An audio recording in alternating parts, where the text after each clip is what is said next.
Good morning everyone. पिछले lecture में आपने देखा था एडमिशन ऑफ पार्टनर, और एडमिशन ऑफ पार्टनर में आपने टॉपिक पढ़ा था डेफिनेशन,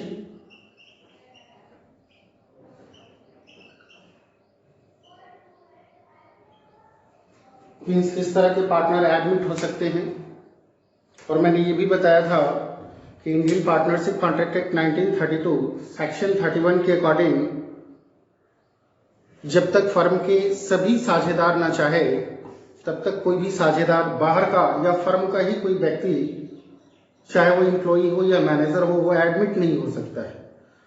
तो नया पार्टनर साझेदारी व्यापार में तभी एडमिट हो सकता है जब तक कि फर्म के पुराने सभी साझेदार न चाहे। करेक्ट। दूसरा मैंने बताया था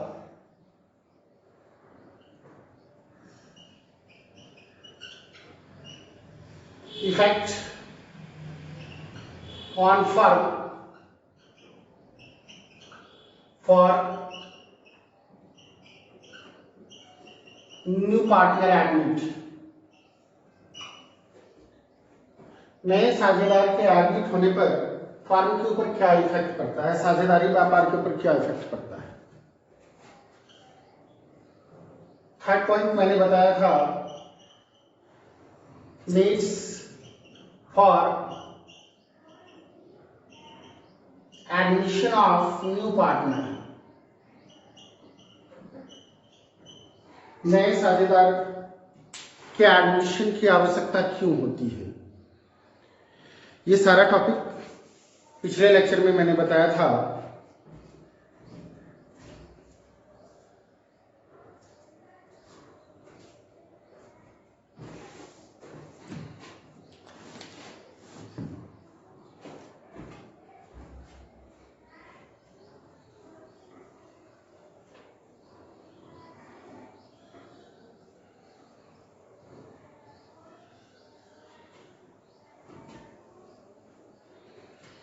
आज के लेक्चर में हमें पढ़ना है कि नए साझेदार के प्रवेश पर कौन कौन से एडजस्टमेंट किए जाते हैं, किस तरह के प्रॉब्लम्स क्रिएट होते हैं जब कोई नया पार्टनर फर्म में इन करता है, जब कोई नया साझेदार फर्म में एडमिट करता है तो क्या क्या प्रॉब्लम्स क्रिएट होता है, किस तरह का अकाउंटिंग ट्रीटमेंट किया जाता है, फर्म के बुक्स ऑफ अकाउंट में क्या एडजस्टमेंट किया जाता है। जब आपने रिकंस्टिट्यूशन चैप्टर पढ़ा था, रिकंस्टिट्यूशन ऑफ पार्टनरशिप फर्म, तो उसमें मैंने बताया था कि जब भी साझेदारी फर्म का रिकंस्टिट्यूशन होता है, पुनर्गठन होता है, तो साझेदारी व्यापार के ऊपर 5 इफेक्ट पड़ते हैं। फर्स्ट इन हैंड, साझेदारों के बीच प्रॉफिट शेयरिंग रेशियो चेंज हो जाते हैं।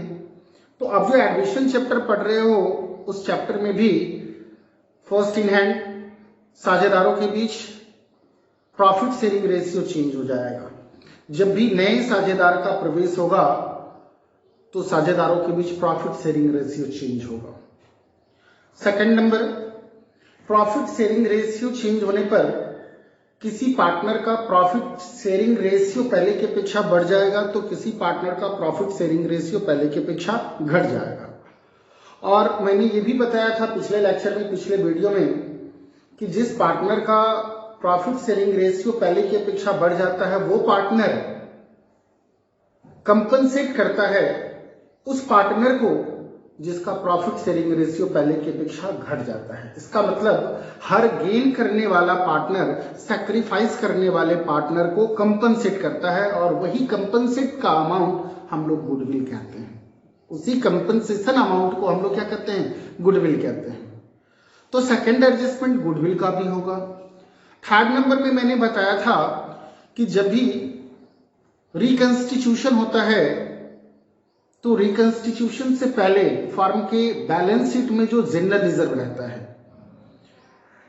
अनडिस्ट्रीब्यूटेड प्रॉफिट, अनडिस्ट्रीब्यूटेड लॉस रहता है, वैसे रिजर्व को, वैसे अनडिस्ट्रीब्यूटेड प्रॉफिट या वैसे अनडिस्ट्रीब्यूटेड लॉस को पार्टनर के बीच बांट देते हैं, और हम लोग यहां पर भी वही काम करेंगे। फोर्थ नंबर में मैंने बताया था कि जब भी रिकंस्टिट्यूशन होता है तो एसेट्स और लायबिलिटीज का रिवैल्यूएशन किया जाता है, फिर से मूल्यांकन किया जाता है, और रिवैल्यूएशन पर होने वाले लाभ या हानि को हम लोग पार्टनर के बीच बांट देते हैं। और 5th नंबर में मैंने बताया था कैपिटल एडजस्टमेंट, पूंजी का समायोजन किया जाता है। तो सेम टू सेम जब भी आप रिकंस्टिट्यूशन पढ़ोगे या रिकंस्टिट्यूशन का कोई भी चैप्टर आप पढ़ोगे, चाहे वो एडमिशन चैप्टर पढ़ो, चाहे वो रिटायरमेंट ऑफ पार्टनर पढ़ो, चाहे आप डेथ ऑफ पार्टनर पढ़ो, चाहे अमलगमेशन ऑफ पार्टनरशिप फर्म पढ़ो, आपको ये 5 के 5 इफेक्ट पढ़ेंगे ही पढ़ेंगे। और इन 5 के लिए ही आपको अपने बुक्स ऑफ अकाउंट यानी फर्म के बुक्स ऑफ अकाउंट में एंट्री करने होंगे, एडजस्टमेंट एंट्री करने होंगे। ठीक,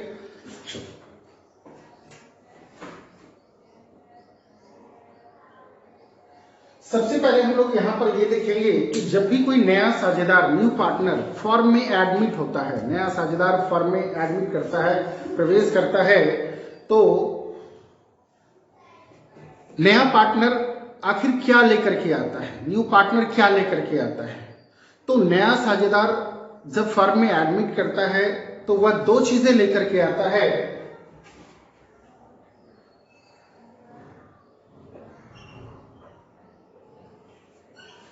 जब न्यू पार्टनर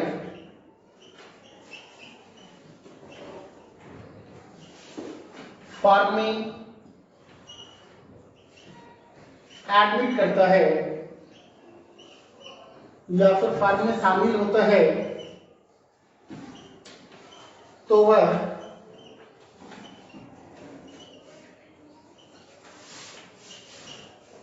निम्नलिखित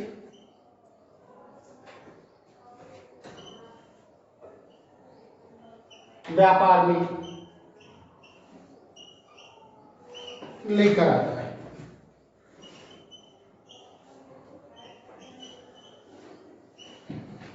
फर्स्ट नंबर में capital,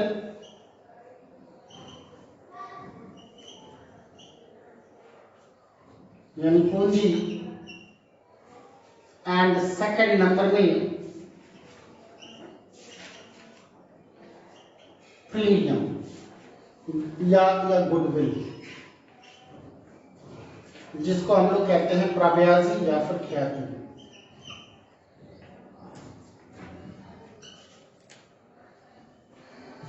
When a new partner admit in partnership firm, he bought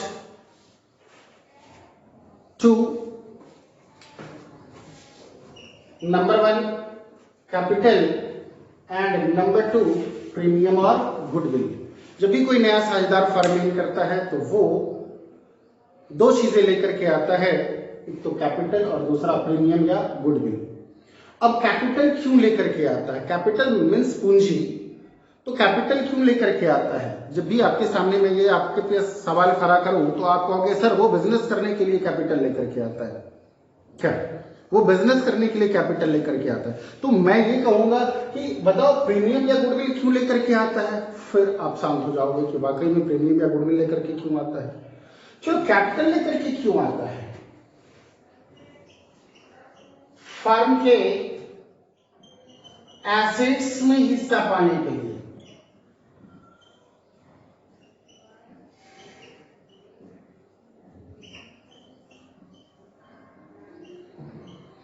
जब भी कोई नया साझेदार फर्म में एडमिट होता है वो फर्म में 2 चीजें लेकर के आता है, कैपिटल। और कैपिटल क्यों लेकर के आता है? फर्म के एसेट्स में हिस्सा पाने के लिए। फर्म के पास जितनी भी एसेट्स है उस एसेट्स में हिस्सा पाने के लिए। क्योंकि सर आपने तो थोड़ा देर पहले बताया था कि यदि वो फर्म के एसेट्स में हिस्सा पाएगा तो फर्म के लायबिलिटीज के लिए भी रिस्पॉन्सिबल होगा। Exactly, you are right. Firm के एसेट्स में यदि हिस्सा पाने का अधिकार होगा तो फर्म के लायबिलिटीज को चुकाने के लिए भी वो रिस्पॉन्सिबल होगा, जिम्मेदार होगा, उत्तरदायित्व होगा। ठीक। अब नया साझेदार प्रीमियम या गुडविल क्यों लेकर के आता है, ख्याति क्यों लेकर के आता है? इसके पीछे 2 रीजन है। इसके पीछे 2 रीजन है। वो 2 रीजन कौन कौन सा है?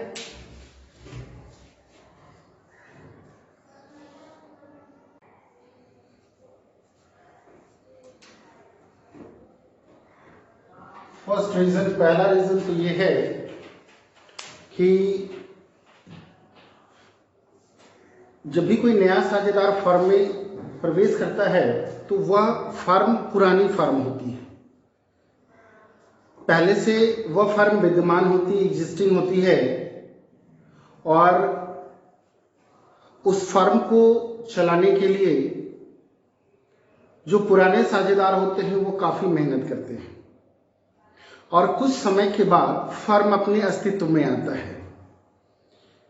लेकिन जब वह फर्म प्रॉफिट देना शुरू कर देती है, जब वो फर्म का गुडविल मार्केट में बन जाता है, तो ऐसी स्थिति में अब कोई नया पार्टनर यदि चाहेगा कि हम प्रवेश करें, तो नए पार्टनर को तो परेशानी नहीं झेलना पड़ेगा। नया पार्टनर जब कोई जमी जमाई हुई व्यापार में प्रवेश करेगा, ऐसे साझेदारी फर्म में प्रवेश कर रहा है जो साझेदारी फर्म पिछले कुछ वर्षों से विद्यमान है, पिछले कुछ वर्षों से चली आ रही है और उस साझेदारी फर्म में जो साझेदार पहले से थे, उन्होंने जो रिस्क कवर किया, उन्होंने जो हानि उठाई, उन्होंने व्यापार का गुडविल बढ़ाने के लिए जो अपने लाभों का सैक्रिफाइस किया, क्या नया साझेदार को इतना कुछ करना पड़ेगा? नया साझेदार तो बस जमा जमाया हुआ व्यापार में आएगा और प्रॉफिट लेना शुरू कर देगा। उसे बिजनेस को उस लेवल तक लाने के लिए कोई एक्स्ट्रा एक्टिविटीज तो नहीं करना पड़ रहा है।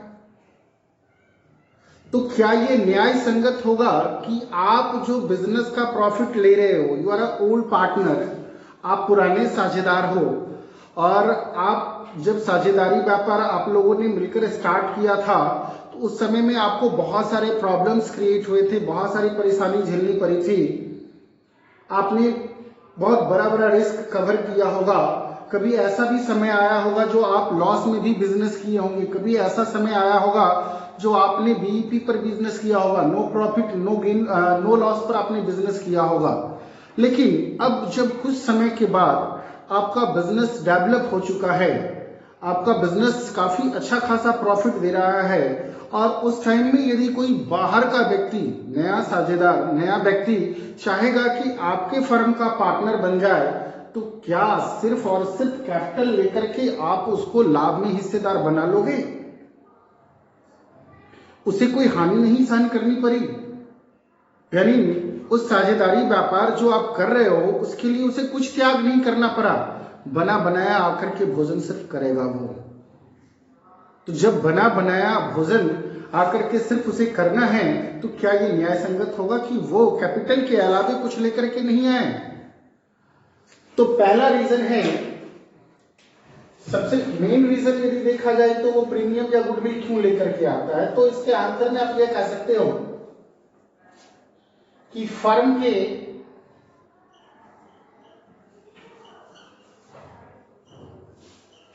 प्रॉफिट में हिस्सा पाने के लिए, फर्म के प्रॉफिट में हिस्सा पाने के लिए भी प्रीमियम या गुडविल लाया जाता है।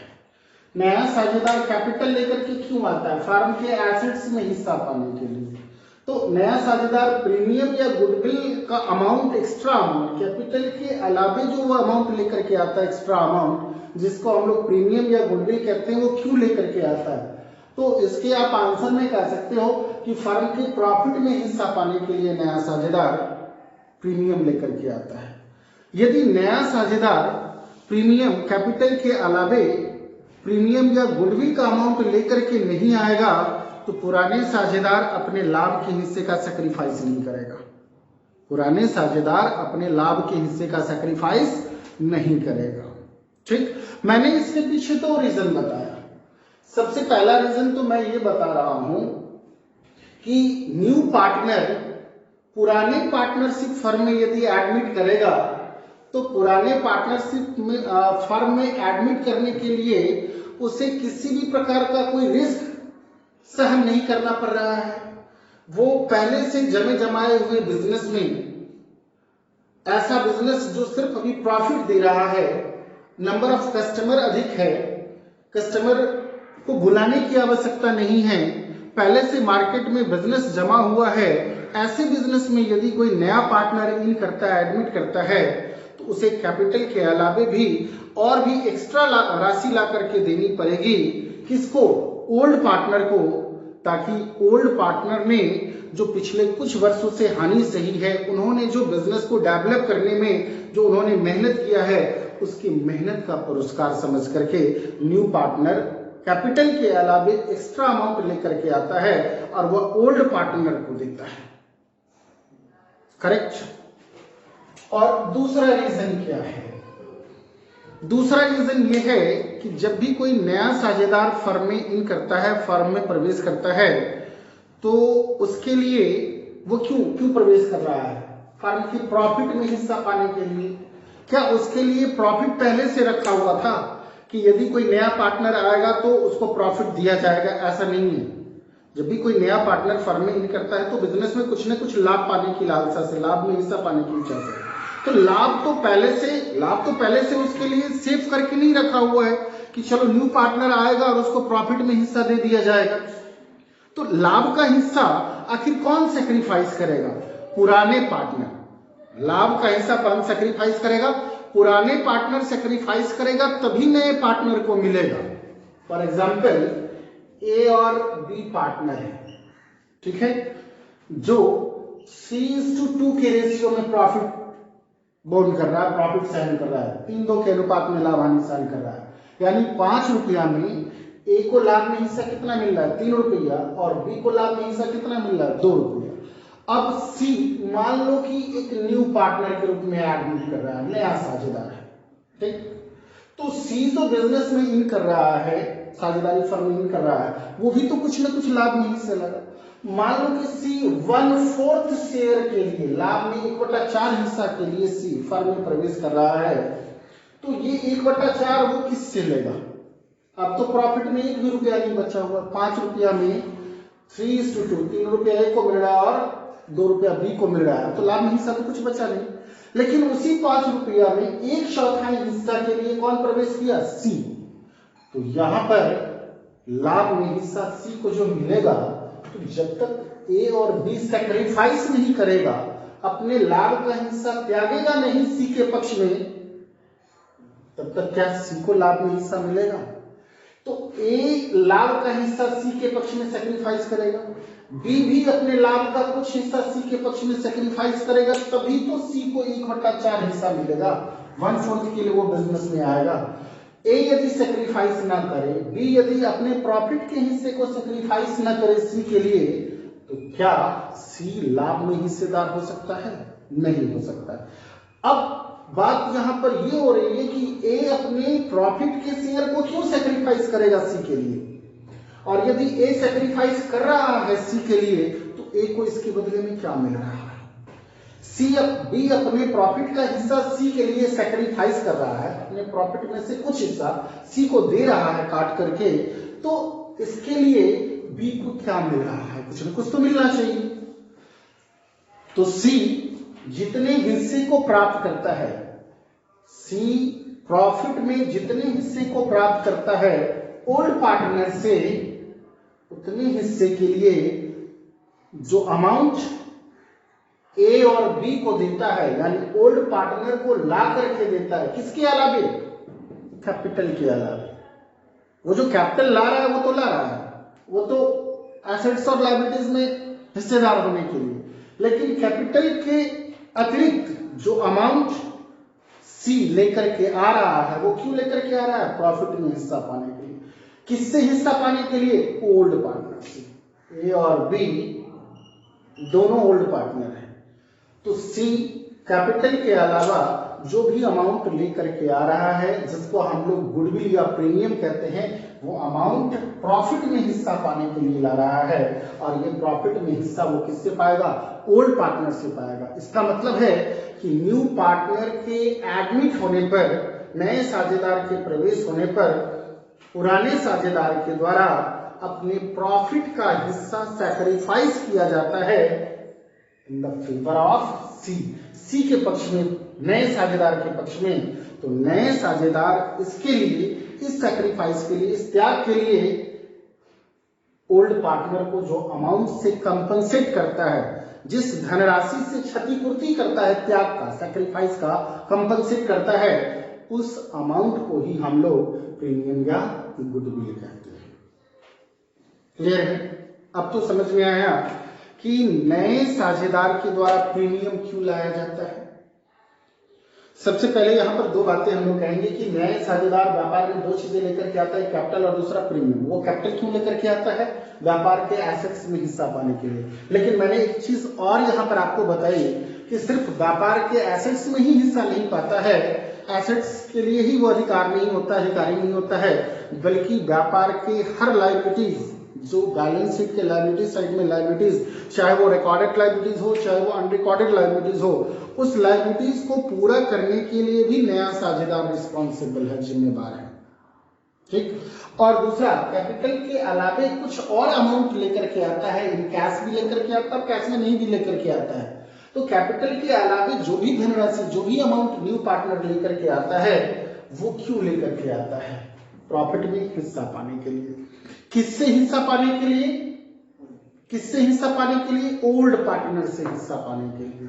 ठीक। इसका मतलब है कि न्यू पार्टनर के लिए प्रॉफिट शेयरिंग रेशियो, यदि न्यू पार्टनर को प्रॉफिट में हिस्सा मिलता है तो वो सैक्रिफाइस करता है कौन? Old partner. ओल्ड पार्टनर अपने हिस्से का, अपने लाभ के हिस्से में से कुछ शेयर सैक्रिफाइस करके किसको देता है? न्यू पार्टनर को देता है। तभी न्यू पार्टनर को फर्म के प्रॉफिट में हिस्सा मिल पाता है। कोई डाउट?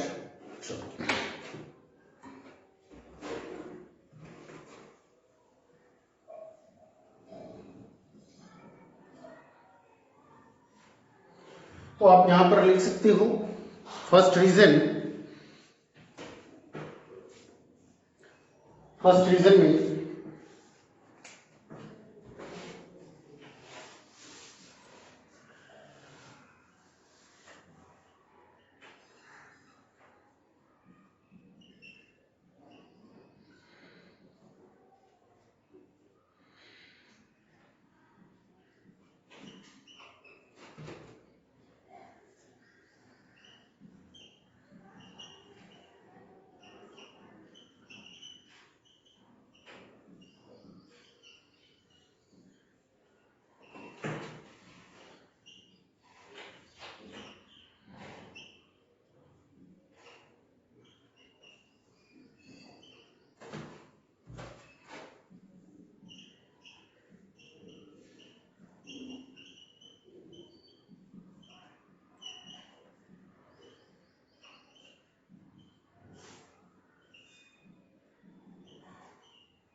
देखो ये जो मैंने फर्स्ट रीजन लिखा, ये न्याय संगत वाली बात है। पुराने या विद्यमान फर्म में बिना कुछ मेहनत, बिना कुछ त्याग किए हुए न्यू पार्टनर को प्रवेश दे दिया जाता है। नए पार्टनर को एक्स्ट्रा कोई लेबर नहीं करना पड़ता है, एक्स्ट्रा कोई जोखिम उठाना नहीं पड़ता, रिस्क बियर नहीं करना पड़ता है, और बिना कुछ रिस्क बियर किए हुए पहले से जमे जमाए हुए बिजनेस में उसको हिस्सेदार बना लिया जाता है। करेक्ट।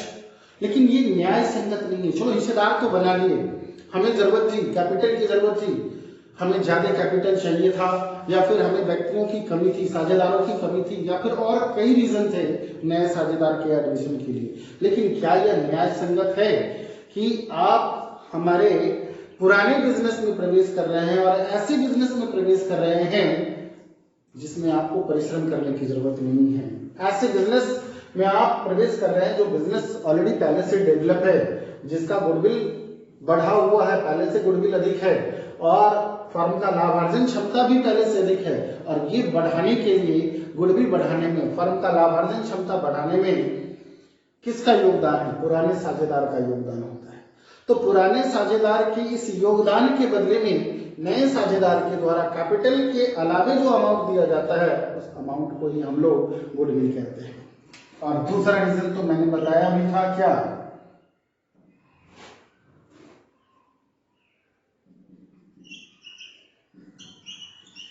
न्यू पार्टनर को फर्म के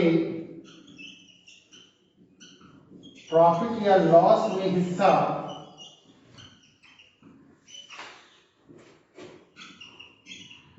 ओल्ड पार्टनर के द्वारा दिया जाता है।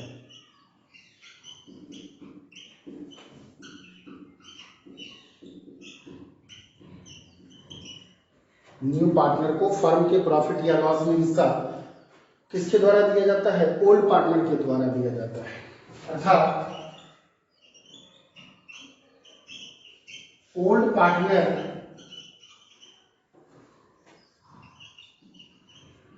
अपने लाभ के हिस्से का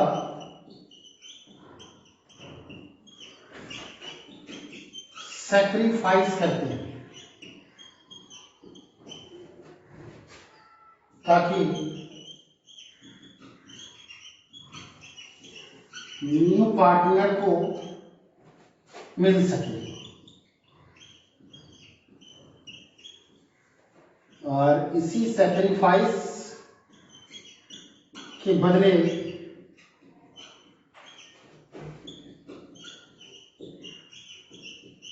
न्यू पार्टनर के द्वारा जो कंपनसेट किया जाता है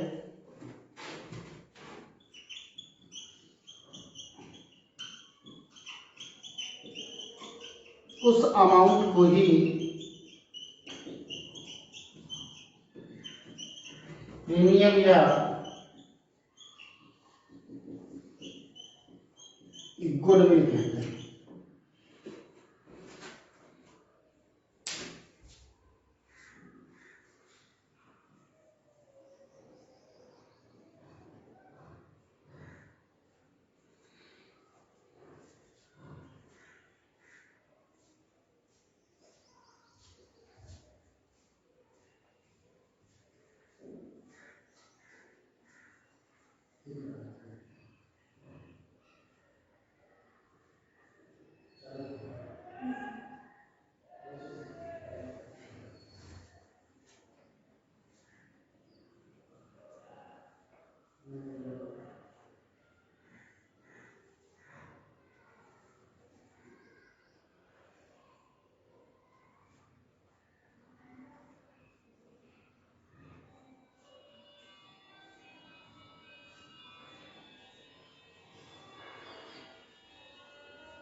नए साझेदार के प्रवेश पर साझेदारी फर्म के बुक्स ऑफ अकाउंट में फर्म की पुस्तकों में क्या क्या एडजस्टमेंट किए जाते हैं या फिर कौन कौन से प्रॉब्लम क्रिएट होते हैं, हम लोग ये भी देखेंगे।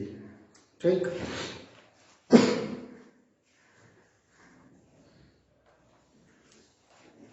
ये तो लिख लिए हो।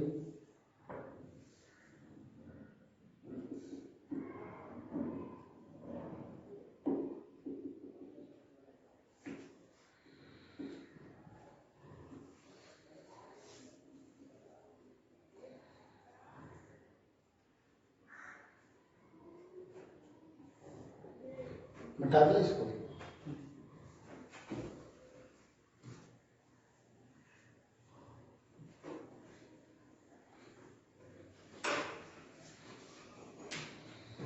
चलो, सबसे पहला प्रॉब्लम होता है या फिर एडजस्टमेंट किया जाता है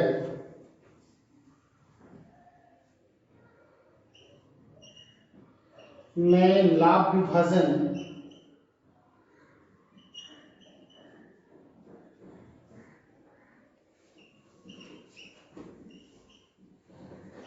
अनुपात की गणना।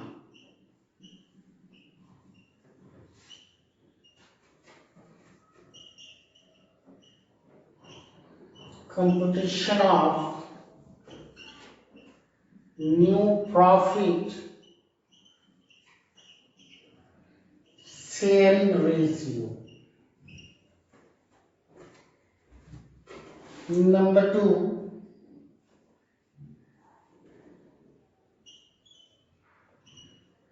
त्याग अनुपात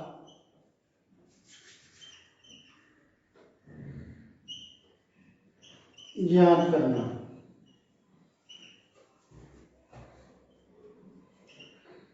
To know the sacrificing ratio of old partner। पुराने साझेदारों ने, नए साझेदार के आने पर पुराने साझेदारों ने अपने लाभ के हिस्से में से कितना हिस्सा, कितना शेयर नए साझेदार के लिए सैक्रिफाइस किया, इसको भी जानना जरूरी है। थर्ड नंबर में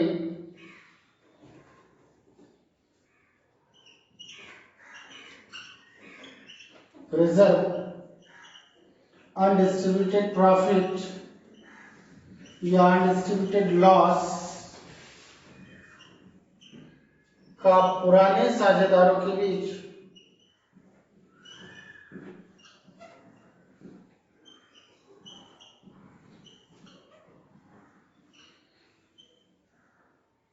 विभाजन।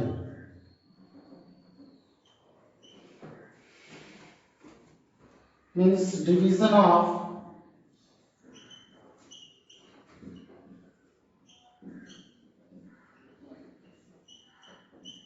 distribution of reserve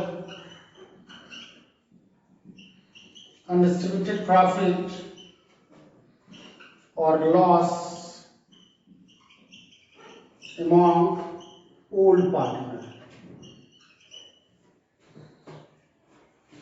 फर्म के पास एडमिशन से पहले, नए साझेदार के एडमिट होने से पहले यदि फर्म की बैलेंस शीट में रिजर्व है, रेवेन्यू रिजर्व है किसी भी प्रकार का, या फिर अनडिस्ट्रीब्यूटेड प्रॉफिट है, ऐसा प्रॉफिट जो अभी तक बांटा नहीं गया है, या फिर ऐसा लॉस जो अभी तक पार्टनर के बीच बांटा नहीं गया है, वैसे प्रॉफिट या वैसे लॉस हो मौजूद बैलेंस शीट के एसेट्स या लायबिलिटी साइड में, तो इसे एडमिशन से ठीक पहले या एडमिशन पर पार्टनर के बीच बांट दिया जाता है। किस पार्टनर के बीच? ओल्ड पार्टनर के बीच।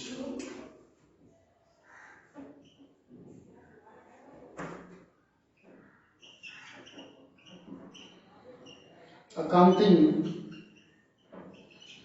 Treatment of goodwill.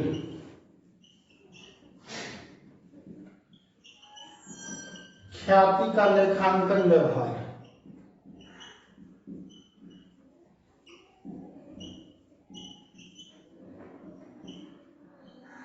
नए साझेदार के प्रवेश पर नया साझेदार, न्यू पार्टनर, जो गुडविल या प्रीमियम की राशि लेकर के आता है पुराने साझेदारों के लिए, तो हम अपने बुक्स ऑफ अकाउंट में या फार्म के बुक्स ऑफ अकाउंट में किस तरह से उसका अकाउंटिंग ट्रीटमेंट किया जाता है, किस तरह से जर्नल एंट्री किया जाता है, हमें ये भी प्रॉब्लम क्रिएट करना पड़ता है, हमें ये भी प्रॉब्लम को सॉल्यूशन करना पड़ता है। नेक्स्ट है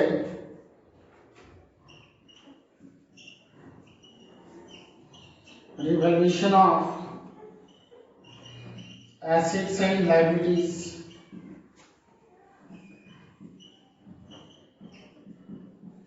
संपत्तियों तथा दायित्वों का पुनर्मूल्यांकन।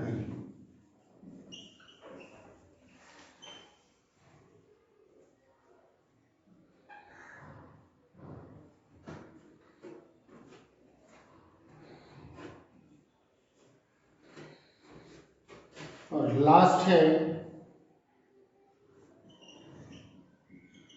कैपिटल एडजस्टमेंट, पूंजी का समायोजन।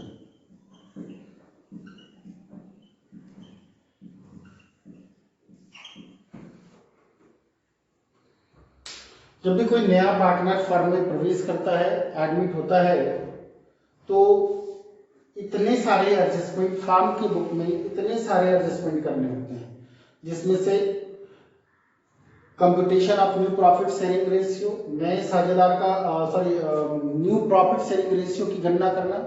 जब नया साझेदार फर्म में आता है तो पुराने साझेदार और नए साझेदार सबका एक साथ मिलाकर प्रॉफिट शेयरिंग रेशियो निकालना पड़ता है। नंबर 2 सैक्रिफाइसिंग रेशियो, नए साझेदार के आने पर नए साझेदार को पुराने साझेदारों ने जितना सैक्रिफाइस किया अपने प्रॉफिट के हिस्से को, ये भी निकालना पड़ता है। Number 3 reserve undistributed profit, undistributed loss का डिस्ट्रीब्यूशन किया जाता है पुराने साझेदारों के बीच। नंबर 4 गुडविल का अकाउंटिंग ट्रीटमेंट किया जाता है, ख्याति का लेखांकन व्यवहार किया जाता है, जो कि मैंने पहले भी बताया कि न्यू पार्टनर के द्वारा प्रीमियम या गुडविल की राशि लाई जाती है और इसे पुराने साझेदार आपस में बांट लेते हैं। नेक्स्ट है revaluation of assets and liabilities, संपत्तियों तथा दायित्वों का पुनर्मूल्यांकन किया जाता है और इससे होने वाले प्रॉफिट या लॉस, जिसे रिवैल्यूएशन प्रॉफिट या रिवैल्यूएशन लॉस कहते हैं, इसे साझेदारों के बीच बांट दिया जाता है। नंबर 5 कैपिटल एडजस्टमेंट, पूंजी का समायोजन, और इसके बारे में मैंने पहले भी बताया था कि कैपिटल को प्रॉफिट शेयरिंग रेशियो के अकॉर्डिंग रखना ही कैपिटल एडजस्टमेंट कहलाता है। जो फर्म का प्रॉफिट शेयरिंग रेशियो है उसके अकॉर्डिंग कैपिटल रखा जाता है। यदि उससे ज्यादा कैपिटल हो, प्रॉफिट शेयरिंग रेशियो से ज्यादा कैपिटल हो, तो पार्टनर निकाल करके ले जाएंगे, और उससे कम प्रॉफिट हो तो पार्टनर लेकर के आएंगे। इसको हम लोग कहते हैं प्रॉफिट एडजस्टमेंट या capital adjustment according to profit के अकॉर्डिंग। अब हम लोग पहला टॉपिक, अच्छा ये तो हो गया प्रॉब्लम्स के अलावे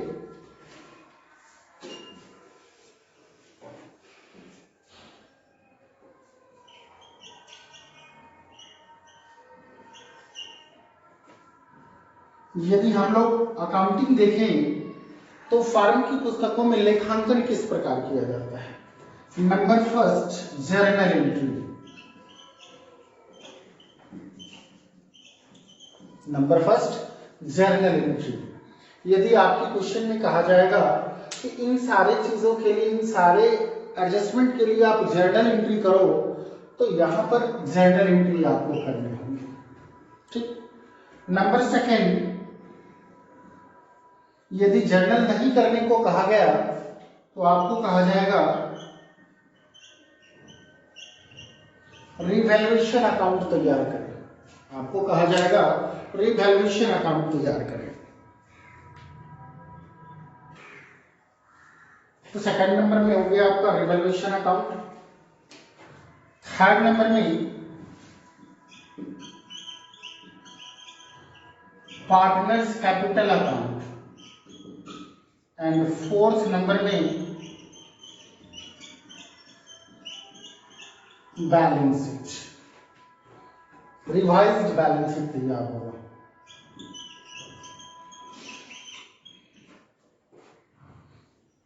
जरा देखिए यहां जर्नल एंट्री।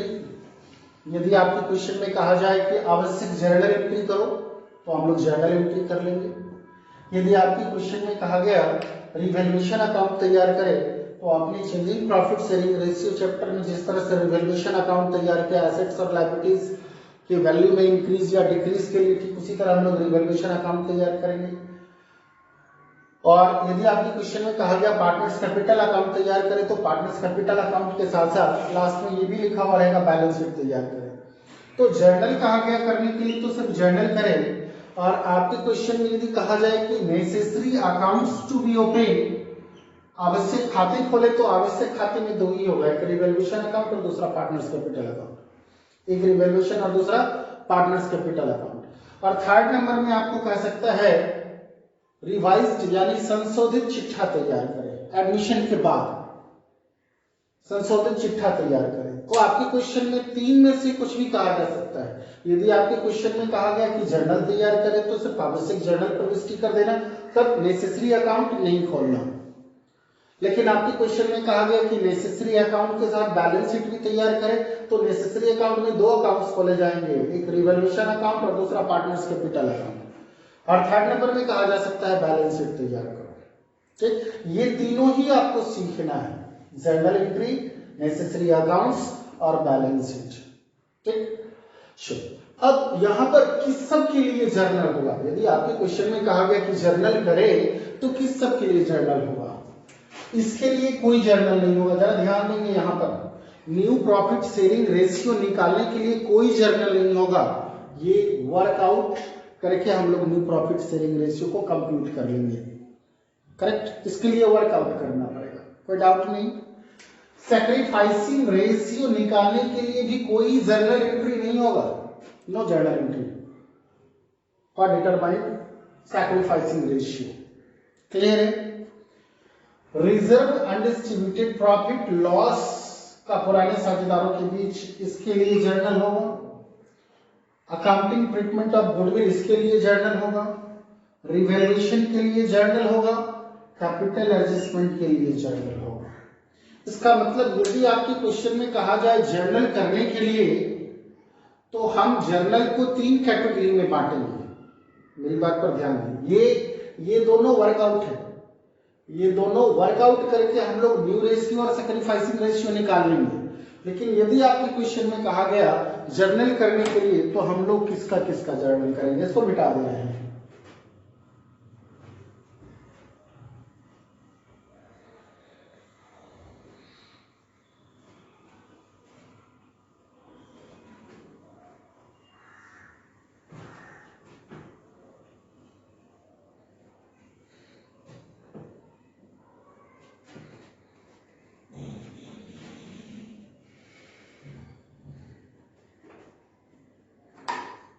हम जर्नल को तीन कैटेगरी में बांटते हैं।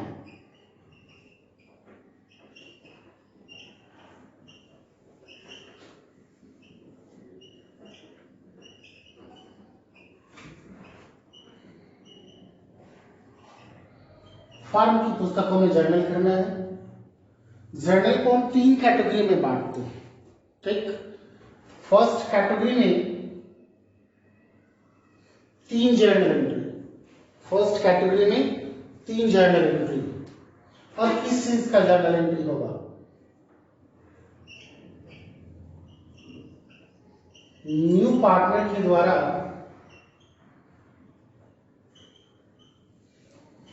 कैपिटल तथा premium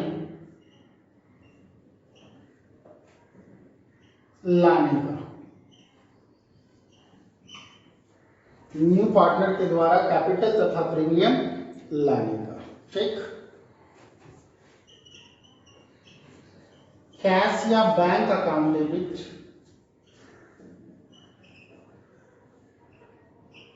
to new partners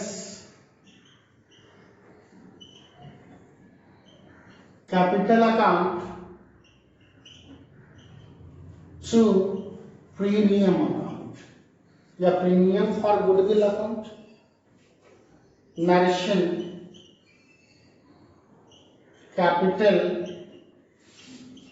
and premium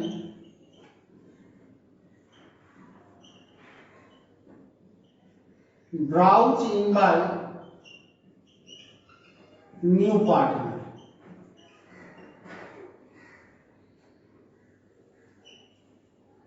number 2, अच्छा एक बात बताओ, ये पहला एंट्री तो हो गया कि नए पार्टनर के द्वारा कैपिटल और प्रीमियम लाने का। तो कैपिटल लाने के लिए कैश या bank account debit to new partners capital account, ये कैपिटल लाने का, कैश या bank account debit to new partners capital account, ये कैपिटल लाने का। और cash account debit to premium account, cash या bank account debit to premium account, ये हो गया प्रीमियम लाने का कैश में। डाउट? दूसरा एंट्री जो होगा, ये प्रीमियम, न्यू पार्टनर ने प्रीमियम क्यों लाया? बिजनेस में रखने के लिए कि पुराने साझेदारों को खुश करने के लिए?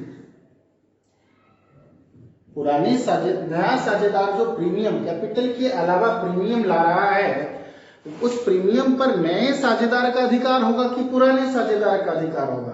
ओल्ड पार्टनर का अधिकार होगा, क्योंकि नया साझेदार जो प्रीमियम लेकर के आ रहा है, वो प्रीमियम किसको देने के लिए? ओल्ड पार्टनर को देने के लिए, ताकि ओल्ड पार्टनर पुराने साझेदार खुश हो और अपने हिस्से का सैक्रिफाइस करके मुझे दे। यानी पुराने साझेदार जो अपने लाभ के हिस्से का सैक्रिफाइस कर रहा है, इसकी क्षतिपूर्ति के लिए, कंपनसेशन के लिए उसे प्रीमियम की राशि दी जाती है ताकि वो खुश रहे। सैक्रिफाइस, लाभ का हिस्सा त्यागने के बावजूद भी वो खुश रहे। तो ये जो प्रीमियम आया, ये प्रीमियम आने का, और ये प्रीमियम पर किसका अधिकार होगा? पुराने साझेदारों का। तो इस प्रीमियम को पुराने साझेदार इसे सैक्रिफाइसिंग रेशियो में बांट लेते हैं। इस प्रीमियम को पुराने साझेदार क्या करते हैं? सैक्रिफाइसिंग रेशियो में बांट लेते हैं। इसका मतलब है कि जिस रेशियो में उसने सैक्रिफाइस किया है, अपने लाभ के हिस्से का त्याग किया है, उसी रेशियो में प्रीमियम की राशि को बांट लेते हैं। इसका एग्जाम्पल एक मैं दे रहा हूं। एक बूढ़ी औरत थी और उसके पास अपने कोई बच्चे नहीं थे, लेकिन उसके पास प्रॉपर्टी बहुत अधिक थी, यानी संपत्तियां बहुत अधिक थी। ठीक, तो ऐसा होता है, हम लोगों में देखने को मिलता है कि उसके जो अदर रिलेटिव होते हैं, जैसे कजन्स वगैरह, चचेरे भाई, या फिर उसके कोई देहात वगैरह में कोई होता है, तो जब वो मरणासन की स्थिति में थी तो उसके तो अपने कोई थे नहीं, तो उसके जो रिलेटिव्स थे उन्होंने वृद्धावस्था में, उसके वृद्धावस्था में उन्होंने उसका सेवा पानी किया। ठीक, सेवा पानी करने के बाद जब उस वृद्ध औरत की मृत्यु हो गई, तब उसके संपत्ति के बंटवारे के लिए आपस में मतभेद हो गया, फ्रैक्शन हो गया। तो अब डिसीजन ये लिया गया पंचों के द्वारा कि उसके वृद्धावस्था में जिन्होंने सेवा किया है, उसके संपत्ति पर उसी का ही अधिकार होगा। तो वृद्धावस्था में दो भाइयों ने उसका सेवा किया था, तो दो भाई में एक भाई ने ज्यादा सेवा किया था और दूसरे भाई ने थोड़ा कम सेवा किया था। तो रिजल्ट सामने निकल करके ये आया, डिसीजन ये लिया गया कि जिन्होंने जितना सेवा किया, उस वृद्ध की संपत्ति में उतना ही उसको ज्यादा हिस्सा मिलेगा, और जिन्होंने वृद्धावस्था के दौरान या मरणोपरांत के दौरान उसके मृत्यु संस्कार में, उसके संस्कार कर्म वगैरह में जो खर्चा ज्यादा किया है, उसको प्रॉपर्टी में ज्यादा हिस्सा मिलेगा, जो खर्च कम किया है उसको उसके प्रॉपर्टी में हिस्सा कम मिलेगा। तो इसका मतलब यहां भी साफ होता है कि हम जिसके लिए जितना सेक्रीफाइस करते हैं, हम उससे उतना ही ज्यादा गेन करने का भी आशा रखते हैं। यदि नए साझेदार के लिए मैंने ज्यादा सेक्रीफाइस किया है, तो नए साझेदार के द्वारा लाए गए मिठाई पर, मिठाई का मतलब होता है गुडविल, प्रीमियम पर सबसे ज्यादा मेरा अधिकार होगा। और एक और पार्टनर जिन्होंने अपने लाभ के हिस्से का कम सेक्रीफाइस किया, तो इसका मतलब समझो कि नए साझेदार के द्वारा लाए गए प्रीमियम पर उतना ही कम अधिकार होगा।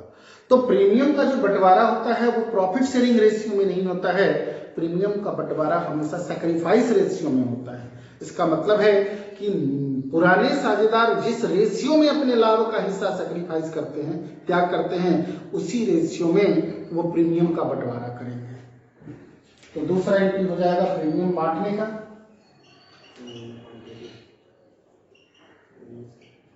प्रीमियम को पुराने साझेदारों के बीच, ओल्ड पार्टनर के बीच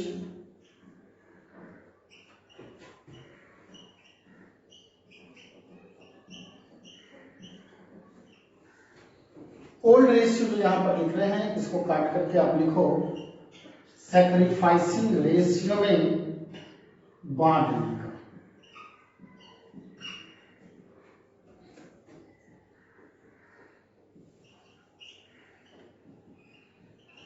premium account debit to old partners capital account.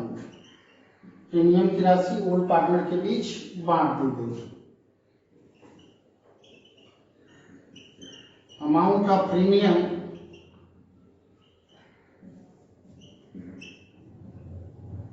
Distributed among old partner in their sacrifices. Clear? Number 3, ये जो प्रीमियम की राशि है ये किसके बीच बट गया? ओल्ड पार्टनर के बीच।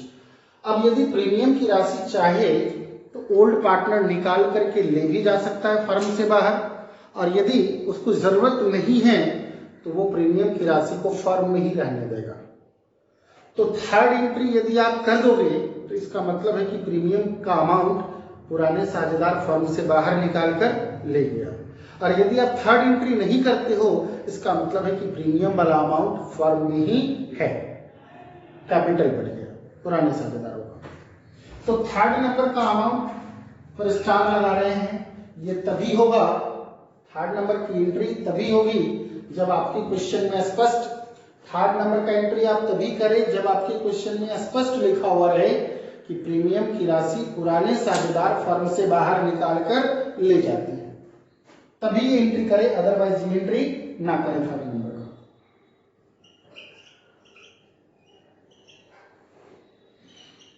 प्रीमियम की राशि पुराने साझेदार द्वारा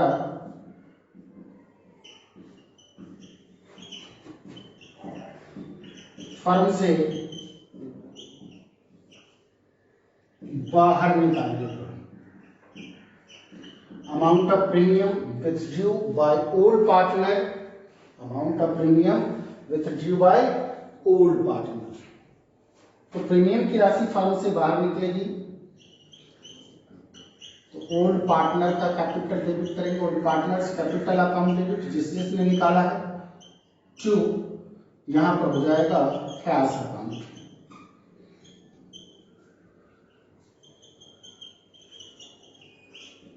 amount of premium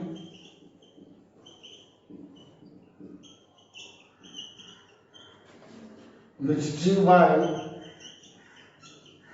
old partner।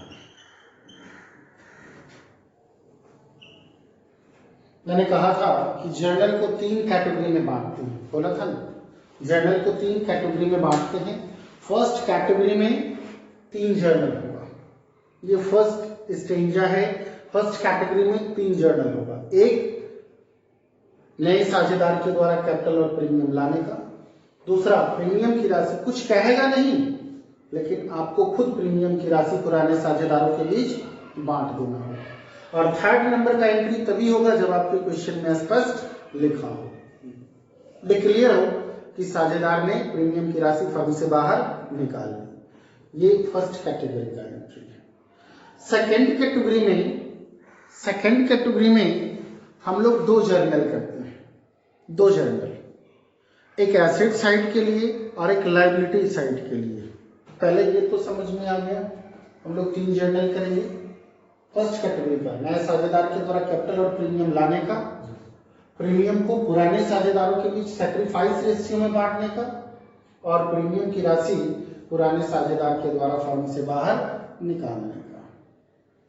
Clear है? अब सेकेंड कैटेगरी में हम लोग क्या एंट्री करते हैं?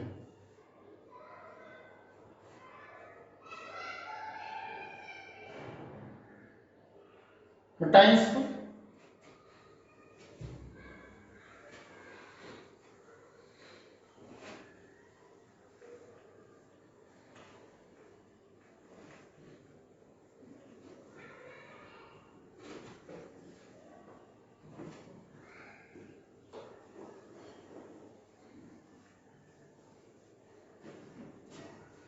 सेकेंड कैटेगरी में हम लोग 2 जर्नल करते हैं।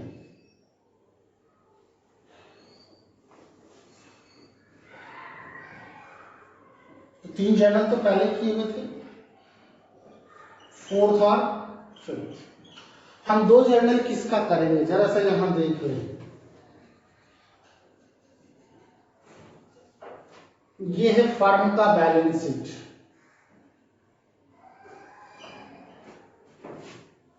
और नए साझेदार के प्रवेश से पहले का ये बैलेंस शीट है। और इस बैलेंस शीट की लायबिलिटी साइड और एसेट साइड में यदि ये चीज आपको देखने को मिल जाए, जनरल रिजर्व, पीएल अकाउंट का क्रेडिट बैलेंस, वैसे लायबिलिटी साइड में पीएल का क्रेडिट बैलेंस ही रहता है।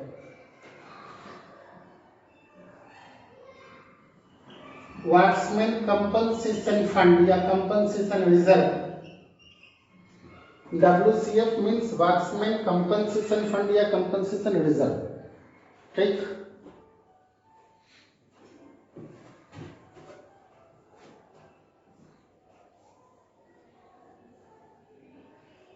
एसेट साइड में पीएल अकाउंट का डेबिट बैलेंस, जिसको हम लोग कहते हैं अनडिस्ट्रीब्यूटेड लॉस,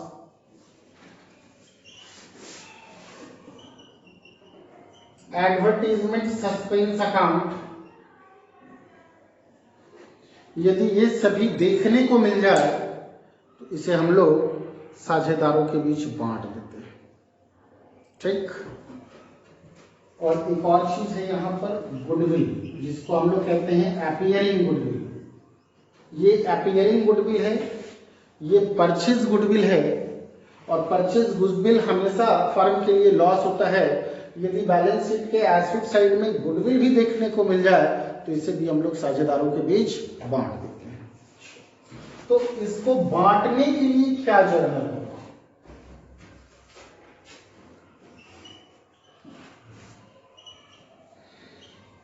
बैलेंस शीट के लायबिलिटी साइड वाले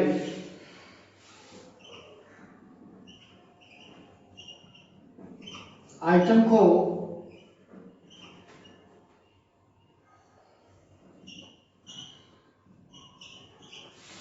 ओल्ड पार्टनर के बीच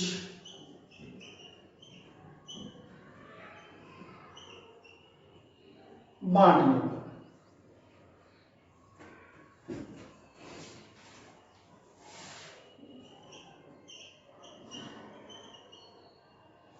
जनरल रिजर्व या reserve fund account debit,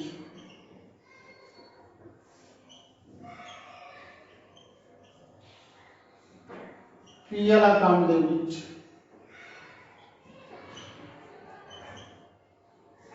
workmen compensation fund account debit,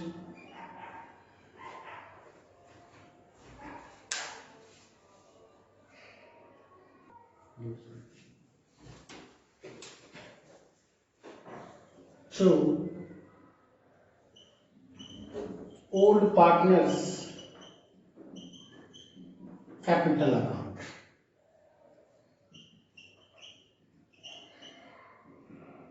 narration हम लोग करेंगे।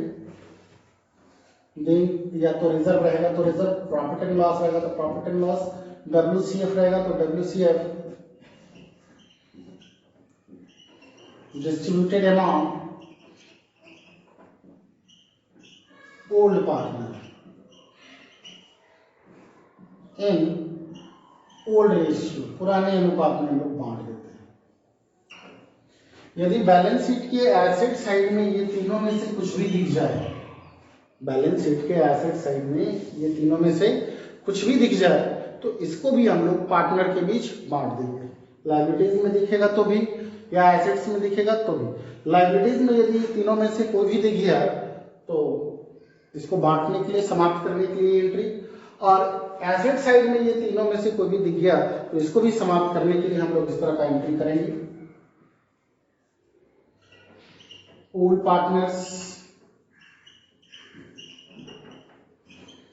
Capital account debit to PL का debit balance means undistributed loss बांटने के लिए to PL account. Advertisement suspense यदि होगा तो एडवर्टीजमेंट सस्पेंस अकाउंट, या अपीयरिंग गुडविल दिख जाए एसेट साइड में टू गुडविल अकाउंट। एसेट इसी तरह कर देंगे। तो फर्स्ट कैटेगरी में 3 जर्नल समझ में आया। इससे पहले सेकंड कैटेगरी में 2 जर्नल, मैक्सिमम 2 जर्नल, और थर्ड कैटेगरी जो हम लोग एंट्री करेंगे थर्ड कैटेगरी का, उसमें भी 3 जर्नल होगा। रिवैल्यूएशन वाला याद आया कुछ? 3 कैटेगरी में हम लोग जर्नल को डिवाइड कर देते हैं।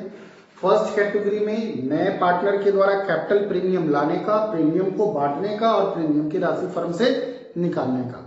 सेकंड कैटेगरी में हम लोग बैलेंस शीट, जब भी सेकंड कैटेगरी की बात उठे तो बैलेंस शीट में जितने भी अनडिस्ट्रीब्यूटेड आइटम है, चाहे वो लायबिलिटी साइड का हो या एसेट साइड का हो, जो मैंने लिखा है यहाँ पर दिखाया है, यदि उसमें से कुछ भी यदि दिख जाए आपके बैलेंस शीट में तो इसे हम लोग रिटेन ऑफ करते हैं, समाप्त कर देते हैं, मिटा देते हैं, इसका अकाउंट्स बंद कर देते हैं। इसका मतलब इन सभी को ओल्ड रेशियो में ओल्ड पार्टनर के बीच बांटकर समाप्त कर देते हैं यदि दिख जाए तो, ठीक। और थर्ड कैटेगरी में 3 जर्नल हम लोग करते हैं। थर्ड कैटेगरी में 3 जर्नल करते हैं और वो 3 जर्नल है रिवैल्यूएशन का।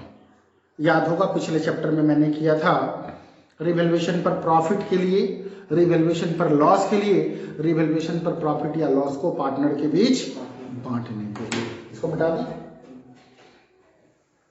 ये सेकंड कैटेगरी का हो गया।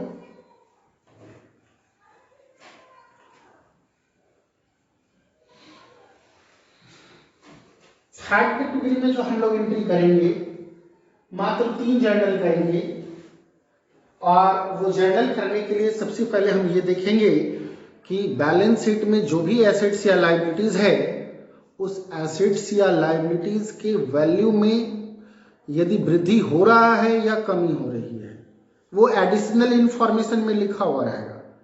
जब आप क्वेश्चन सॉल्व करेंगे तो क्वेश्चन के नीचे में, आपके बैलेंस शीट के नीचे में एडिशनल इंफॉर्मेशन में ये बात स्पष्ट लिखी हुई रहेगी कि किस एसेट्स का वैल्यू बढ़ गया और किस एसेट्स का वैल्यू घट गया।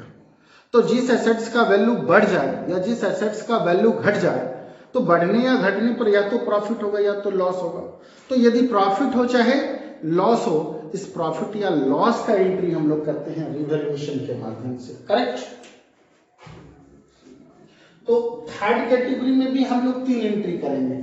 3 एंट्री मैंने किया फर्स्ट कैटेगरी में, 2 एंट्री मैंने किया सेकंड कैटेगरी में, और 3 एंट्री हम लोग करेंगे थर्ड कैटेगरी में। 6, 7 और 8। 6 नंबर में रिवैल्यूएशन पर प्रॉफिट के लिए मैं इसको ज्यादा डिटेल नहीं करूंगा क्योंकि change in profit selling ratio में आपने पढ़ा है। तो जिस एसेट्स या लायबिलिटीज पर प्रॉफिट होगा उसके लिए हम लोग एंट्री करेंगे, उस एसेट्स को डेबिट कर लो या उस लायबिलिटीज को डेबिट कर लो जिस पर प्रॉफिट हो रहा है, और जितने अमाउंट का प्रॉफिट हो रहा है तो रिवैल्यूएशन को आप क्रेडिट कर लो।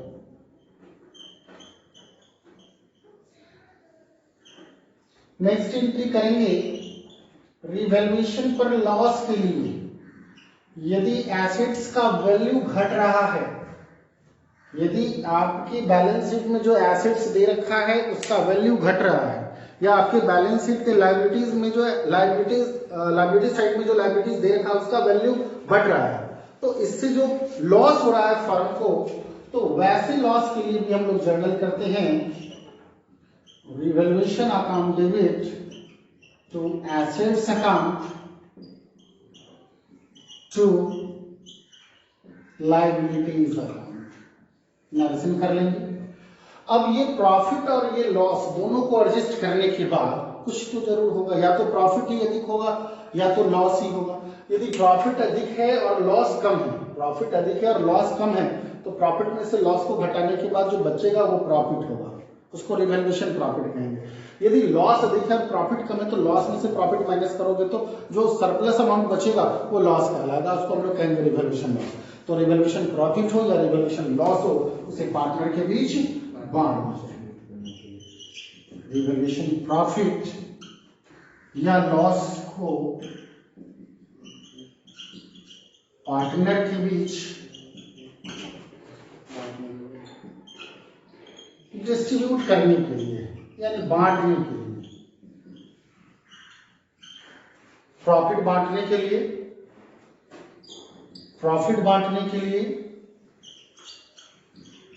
Revaluation account debit to A is capital account, B is capital account means old partners capital account। Loss बांटने के लिए ओल्ड पार्टनर्स कैपिटल को डेबिट करेंगे और रिवैल्यूएशन को क्रेडिट करेंगे, लिखा चुके हैं।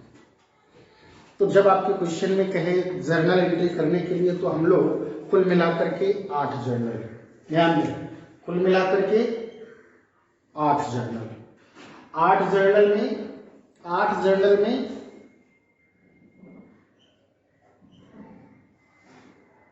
पहला 3 जर्नल के लिए फर्स्ट कैटेगरी, इसके बाद हम लोग 2 जर्नल करेंगे बैलेंस शीट वाला, याद है ना,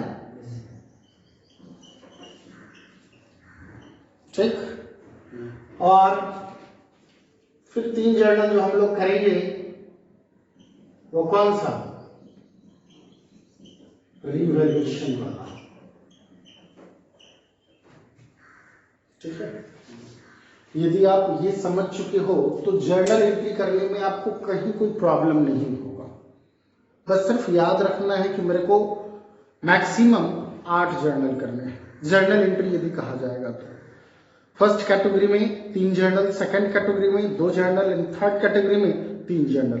फर्स्ट कैटेगरी में जो 3 जर्नल होगा वो किसके लिए होगा, न्यू पार्टनर के द्वारा कैपिटल और प्रीमियम लाने का, प्रीमियम बांटने का, प्रीमियम को फर्म से बाहर निकालने का। सेकंड कैटेगरी में जो 2 जर्नल होगा वो बैलेंस शीट को देख करके हम लोग करेंगे, ना रहेगा तो ना करेंगे। एंड थर्ड कैटेगरी में हम लोग रिवैल्यूएशन के लिए एंट्री करेंगे, रहेगा तो करेंगे, ना रहेगा तो ना करेंगे, काम खत्म, ठीक। अब जर्नल करने के लिए रिवैल्यूएशन अकाउंट और पार्टनर्स कैपिटल अकाउंट खोलने के लिए और बैलेंस शीट बनाने के लिए सबसे पहले मेरे को वर्कआउट करना पड़ेगा, क्योंकि जब तक आप वर्कआउट ना करोगे, जब तक आप वर्कआउट ना करोगे तब तक ना ही आपको सैक्रिफाइसिंग रेशियो के बारे में पता चल पाएगा और ना ही आपको न्यू प्रॉफिट शेयरिंग रेशियो के बारे में पता चल पाएगा, ठीक। तो न्यू प्रॉफिट शेयरिंग रेशियो निकालने के लिए हम लोग अगले वीडियो का इंतजार करें, अगले वीडियो में देखेंगे कि न्यू प्रॉफिट शेयरिंग रेशियो कैसे निकलेगा और आपका क्वेश्चन सॉल्व कैसे होगा, ठीक। आपके बुक में जो क्वेश्चन नंबर 1 2 3 4 से लेकर के लगभग अप्रॉक्सिमली 12 नंबर तक का जो क्वेश्चन दे रखा है वो है न्यू रेशियो निकालने पर, उसी बेस्ड पर आपका क्वेश्चन है। तो जब तक न्यू रेशियो निकालना सीखेंगे नहीं तब तक क्वेश्चन सॉल्व नहीं होगा, ठीक। फिलहाल के लिए इजाजत दीजिए। वीडियो देखने के लिए बहुत बहुत धन्यवाद।